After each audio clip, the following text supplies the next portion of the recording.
Imagina a seguinte cena. Um homem entra num quarto escuro, o pai dele tá no leito de morte, tá cego, fragilizado. O cenário clássico de uma despedida, né? Exato. Só que esse filho tá vestindo roupas que não são dele, e o mais bizarro, ele tem pedaços de pele de cabrito amarrados nos braços e no pescoço. Uma coisa bem rústica mesmo. Totalmente. O objetivo dele ali é enganar o tato e o olfato do próprio pai pra roubar a herança da família. Tipo, parece até o roteiro de uma daquelas séries modernas de máfia ou de traição corporativa, sabe? Nossa, com certeza. Tem todo o drama, hein? Mas não é ficção. Essa é, na verdade, uma das histórias mais intensas das nossas fontes de hoje, que vem na narrativa de Gênesis. Bem-vindos a mais uma imersão. Hoje a gente vai mergulhar em uma pilha de artigos históricos, notas teológicas profundas e até umas análises sobre psicologia familiar moderna. É um material riquíssimo. E a nossa missão aqui não é só recontar essa história sobre Isaac, Rebeca, Jacó e Esaú como se fosse um livro antigo, distante. Não mesmo. A ideia é usar isso como um espelho. Exatamente. O que dita o tom da nossa análise inteira é que essa narrativa vai muito além de uma simples rivalidade entre irmãos. É um estudo de caso magistral sobre a natureza humana. Com certeza. Os textos mostram muito bem como aquela tensão, sabe? Aquela vontade obsessiva que a gente tem de controlar as coisas batendo de frente com o tempo de Deus. E como isso pode simplesmente estilhaçar um lar. É a definição absoluta de disfunção doméstica. Águas bem turvas. E olha, aqui é onde a coisa fica realmente complexa. Porque a gente tem uma família que carrega uma promessa divina, o peso de ser a linhagem escolhida. E não é qualquer peso. Pois é, mas eles afundam numa arrebadeira guerra civil por causa de coisas, tipo, muito banais. Um prato de ensopado, um pouco de favoritismo e uma falha de comunicação colossal entre marido e mulher. É o combo perfeito para o desastre. Só que para entender como eles chegaram nesse nível de caos, a gente não pode simplesmente olhar para o final da história. Precisamos entender a raiz, o cenário lá atrás, antes mesmo desses gêmeos nascerem. E os documentos que a gente cruzou apontam para um começo bem doloroso, né? Muito. Tudo começa com uma crise que durou, pasmem, 20 anos. Isaac e Rebeca se casaram aos 40 anos de idade, mas os filhos só vieram aos 60. 20 anos de esterilidade. É um tempo de espera que a gente mal consegue conceber hoje em dia. Nem me fale.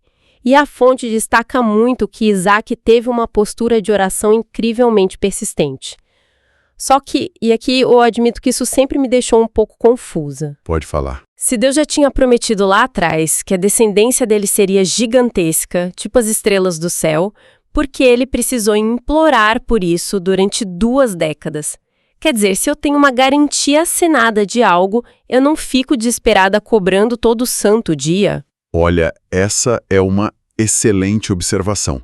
E os teólogos que a gente leu apontam justamente para essa tensão, sabe? A tensão entre o decreto divino e a responsabilidade humana. Como assim? O que é fascinante de entender aqui é o contexto cultural do Antigo Oriente Próximo. Naquela época, a esterilidade não era só uma tristeza pessoal. Era uma ameaça real à sobrevivência econômica de todo o clã. Faz sentido. A mão de obra, a defesa. Exato.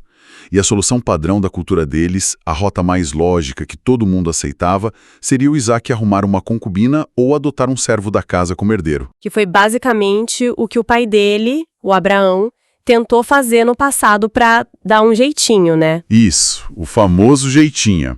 Mas o Isaac rompe com essa tradição. Ele escolhe a dependência espiritual. E tem um detalhe no texto original em hebraico sobre a oração dele que usa uma palavra muito, muito específica. A palavra é vaietar. Vaietar? E o que essa palavra carrega de tão diferente de uma oração comum, tipo uma prece qualquer? Bom, vaietar traz a ideia de oferecer incenso de forma contínua. É uma súplica intensa.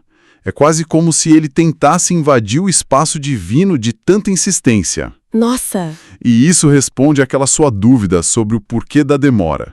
A oração persistente, nesse contexto, não foi um lembrete para um Deus esquecido. Não foi isso. Entendi.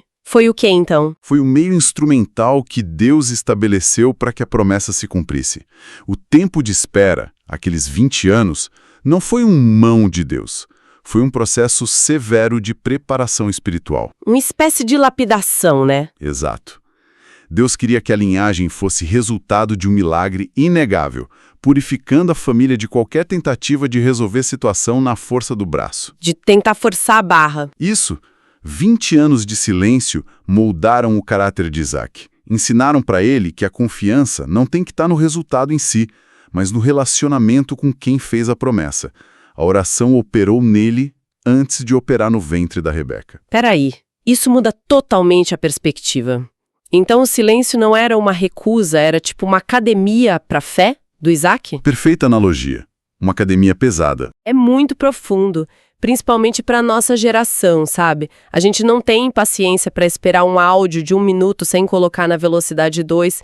Quem dirá esperar 20 anos para uma resposta de vida ou morte? Com certeza, a gente vive a cultura do imediatismo. Mas olha só, mesmo passando nesse teste de resistência por tanto tempo, a paz na casa deles dura pouquíssimo. Muito pouco. Porque quando a Rebeca finalmente engravida, os textos mostram que a gestação é descrita como um verdadeiro campo de batalha.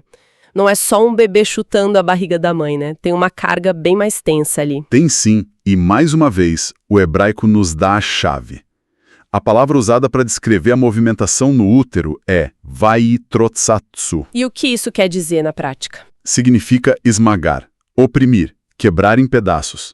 É uma luta violenta lá dentro. Caramba, que assustador para uma mãe. Muito. A aflição física dela é tão extrema que ela busca a Deus para tentar entender o que está acontecendo com o próprio corpo. E a resposta que ela recebe subverte toda a ordem social e cultural da antiguidade, porque a profecia diz que existem 2 nações no ventre dela e que o maior serviria ao menor. O que era um escândalo para a época. Uma bomba, porque a regra de ouro do mundo antigo era a primogenitura. O filho mais velho simplesmente levava tudo e ponto final. Mas aí eles nascem. O Esaú vem primeiro, e o texto faz questão de descrever ele como ruivo e peludo, já mostrando essa conexão quase que terrena, instintiva com a natureza. Bem rústico. E logo atrás vem o Jacó, só que ele já nasce agarrado no calcanhar do irmão. E olha, isso não é só um detalhe poético para deixar a história bonita. Na cultura semítica, o calcanhar simboliza a retaguarda, o ponto de maior vulnerabilidade de alguém. Nossa, é verdade. O próprio nome Jacó deriva dessa raiz que pode ser traduzida como suplantador. É aquele que puxa o tapete, que tenta tomar o lugar do outro a qualquer custo. Então, no primeiro segundo de vida fora da barriga, a gente já tem meio que um trailer de quem eles vão ser no futuro. Exatamente. O Esaú com uma natureza puramente física, focada no imediato. E o Jacó incansável na tentativa de tomar a dianteira, nem que seja pelas beiradas. A luta biológica era só um prelúdio para o abismo moral que ia se abrir entre eles. Um abismo gigante. Então a gente tem 2 irmãos que nascem em pé de guerra. Mas o que realmente transforma essa tensão numa bomba relógio, o que destrói a família mesmo, é o que os pais fazem em seguida. É aí que entra a psicologia familiar moderna nas nossas fontes. Sim, porque as diferenças deles viram um estilo de vida muito claro na fase adulta. O Esaú vira o homem do campo, o caçador vigoroso, e o Jacó vira o cara que habita nas tendas, mais caseiro, ligado à tradição. Perfis completamente opostos. E aí, em vez de gerenciar essas diferenças, o Isaac e a Rebeca cometem um erro fatal. Eles transformam o amor numa recompensa. É o veneno do favoritismo. Exato. O Isaac amava o Esaú por um motivo puramente carnal, o paladar. O cara trazia a caça fresquinha, a carne saborosa. Já a Rebeca amava o Jacó baseada na emoção e, claro, possivelmente naquela profecia de que ele seria o herdeiro. E se a gente conectar isso às dinâmicas que os psicólogos observam até hoje, o favoritismo é uma toxina de ação lenta. Ela cega os pais e mutila os filhos emocionalmente. Com certeza. O amor bíblico ideal exige imparcialidade. Mas o Isaac amava o Esaú pelo que ele fazia prover a carne, e não por quem ele era. Ele pegou a relação de pai e filho e rebaixou para uma mera transação comercial. Sabe como aquele chefe no escritório que favorece o funcionário que sempre traz um cafezinho para ele? em vez de avaliar o mérito e o esforço real de todo mundo da equipe? Ótima comparação. É exatamente isso. Mas sendo muito honesta aqui e tentando olhar para o lado prático daquela exaustão de ser pai e mãe, na teoria é lindo dizer que a gente não deve ter favoritos, né? Na teoria tudo funciona. Mas na prática diária, na loucura de criar crianças com personalidades tão absurdamente diferentes, não rola uma armadilha natural? Tipo, a gente não tende a se apegar, ou pelo menos a facilitar o convívio, com aquele filho que compartilha os mesmos interesses que a gente? Ou aquele que só dá menos dor de cabeça? É a armadilha mais incrivelmente comum que existe. E as análises psicológicas são super claras sobre isso. E como as fontes sugerem que a gente evite esse favoritismo tóxico hoje, para quem está acompanhando a gente e tem filhos em casa? Bom, a exaustão faz com que os pais busquem sempre o caminho de menor resistência. O Isaac encontrou conforto na força do Esaú. Para evitar isso hoje, é fundamental que a gente distinga entre afinidade de interesses e valor de afeto. Explica melhor essa diferença. Tipo, você pode ter muito mais afinidade de hobbies com um filho, jogar futebol, ler os mesmos livros, mas o peso da sua validação e do tempo de qualidade que você dedica tem que ser rigorosamente igualitário. Entendi. O afeto não pode ser medido pelo hobby em comum. Exato. Amar condicionalmente gera duas coisas terríveis. Primeiro, uma insegurança paralisante no filho que é deixado de lado, e segundo, uma pressão esmagadora no filho que foi o escolhido, porque ele sente que precisa produzir o tempo todo para merecer aquele amor. Nossa, é muito pesado isso. E na história do Isaac e da Rebeca tem um agravante letal: o silêncio conjugal. Ah, sim. As notas apontam que não tem um único diálogo registrado entre eles sobre a criação dos meninos. Nenhum. Eles nunca sentam na mesa para conversar sobre aquela profecia absurda do maior servir ao menor. Eles só ignoram. E esse silêncio é ensurdecedor para a dinâmica da família. Em vez de formarem uma frente unida para guiar esses filhos, eles criam panelinhas dentro da própria casa. O time Isaac e o time Rebeca. Isso é muito comum, até hoje, infelizmente. A falta de transparência sobre a educação cria essas brechas perfeitas para o ressentimento crescer. É um dos maiores erros de comunicação familiares. Quando o casal não dialoga sobre suas vulnerabilidades, eles acabam usando os filhos como peões nas disputas não resolvidas deles. E esse terreno que já estava todo envenenado pela rivalidade vira o palco para o episódio mais chocante das fontes. A visão míope de um irmão encontra o oportunismo predatorial do outro. O famoso episódio do guisado de lentilhas. Exato! E para quem nos ouve e talvez não saiba a gravidade disso, a primogenitura, a Bechorá, não era só ganhar uns trocados a mais na herança, não. Passava bem longe de ser só dinheiro. Estava totalmente atrelada à liderança espiritual do clã, à função de sacerdote e, o principal, a ser o portador da aliança com Deus. Era o bem mais valioso da época. E aí, num dia que parecia normal, o Esaú volta do campo exausto e o Jacó está lá tranquilo, preparando um ensopado vermelho. O Esade e a interação deles ali é assustadoramente rasa, né? Muito rasa. O Esaú pede a comida de um jeito super rude. As fontes mostram que ele usa o verbo laat, que significa literalmente engolir vorazmente. Como um animal esfomeado mesmo. Exato. Ele não age como herdeiro de uma promessa sagrada. Ele age guiado puramente pelo instinto biológico. E a justificativa dele é dizer que estava a ponto de morrer de fome. O que os exegetas dizem que é um exagero dramático gigante, né? Totalmente. É o chilique de alguém que está só com muita fome e quer o alívio físico na mesma hora. Confesso que eu sempre tive uma dificuldade de entender o Esaú nessa parte. Quem em sã consciência troca a liderança de uma nação inteira por um prato de sopa? Ele era tão pouco inteligente assim. É o que parece num primeiro momento. Mas lendo aquelas análises sobre a mente humana que a gente cruzou com o texto, eu achei uma explicação fascinante. Isso não é falta de inteligência. A psicologia chama isso de desconto hiperbólico. Desconto hiperbólico. Excelente ponto. É quando o nosso cérebro dá um peso totalmente desproporcional a uma recompensa muito pequena só porque ela está disponível agora, tipo a sopa, E aí ele joga fora uma recompensa massiva e transformadora do futuro só porque ela exige espera. Essa conexão explica perfeitamente a tragédia do Esaú. A pressa é sempre a maior inimiga da bênção. O Esaú sofreu exatamente desse desconto hiperbólico que você falou. A fome apagou o futuro da mente dele. Literalmente. E o texto bíblico é implacável descrevendo a cena. Tem uma sucessão quase robótica de verbos para mostrar a frieza do cara. Ele comeu, bebeu, levantou-se, saiu e desprezou a primogenitura. Sem choro, sem remorso, nenhuma dor na consciência na hora. Nenhuma. E é muito importante notar uma coisa que muita gente confunde quando analisa essa história.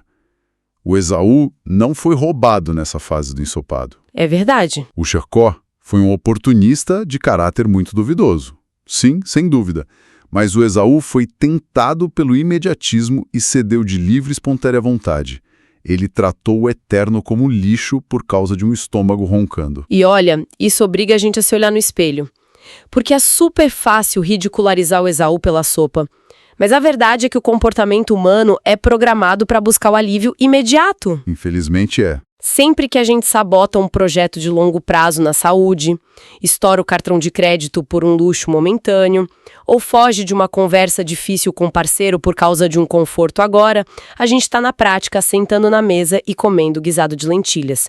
A gente troca o que é permanente pelo passageiro. Profundo isso. E o impacto desse bendito prato de lentilhas reverbera por toda a vida deles. Porque esse desespero pelo imediato, essa tentativa de satisfazer a carne, contamina até os pais muitos anos depois. A história dá um salto no tempo, né? E a gente chega no evento que dinamita a ponte da família de uma vez por todas. A fraude da bênção. O Isaac agora está bem velho, fisicamente cego. Mas os autores das notas teológicas enfatizam que a cegueira dele era principalmente espiritual. Sim, porque ele decide, em segredo, abençoar o Esaú.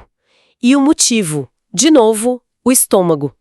Ele fala para o filho ir caçar um animal e fazer uma comida saborosa para que a alma dele pudesse abençoar o Esaú. É uma frase que soa totalmente invertida, né? Total. A bênção patriarcal deveria ser um ato profético guiado por Deus.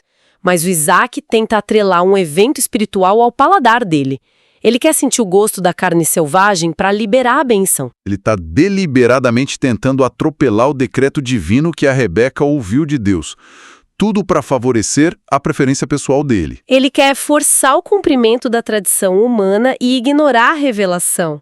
Mas aí a Rebeca percebe essa manobra silenciosa do marido e decide intervir. E como ela intervém? Pois é, em vez de confrontar o Isaac com a verdade, sentar e conversar, ou até clamar a Deus igual ela fez na gravidez, ela escolhe a manipulação pesada. Ela arquiteta aquele plano das peles de cabrito. Ela cozinha com o tempero exato que o Isaac ama, pega as roupas do Esaú que tem o cheiro do campo e amarra os pelos do cabrito no Jacó. É um nível de engano assustador. É um show de horrores morais. O Jacó mente na cara dura pro pai que não consegue enxergar. Ele chega a usar o nome de Deus em vão, dizendo que o Senhor levou a caça até ele tão rápido. Uma blasfêmia, basicamente. E ele consegue roubar a bênção. Só que a conta chega. E chega rápido. A família é totalmente destroçada. O Esaú promete matar o Jacó. A Rebeca, vendo que vai perder os dois, manda o Jacó fugir para a casa do irmão dela, o Labão. Ela diz que ia ser só por alguns dias. Mas as fontes contam que ela morreu antes dele voltar. Ela nunca mais viu o filho favorito dela. O custo desse atalho foi altíssimo. O Jacó passa de um cara confortável, que vivia nas tendas, para um fugitivo atravessando o deserto só com um cajado na mão. E a justiça poética da narrativa, olha, é aterradora. Aterradora é como? O Jacó, o grande enganador, vai trabalhar para o tio dele por 20 anos. Experimentador absurda de ser enganado múltiplas vezes. Lembra da noite de núpcias? Quando Labão troca a noiva embaixo do véu, no escuro? Exatamente.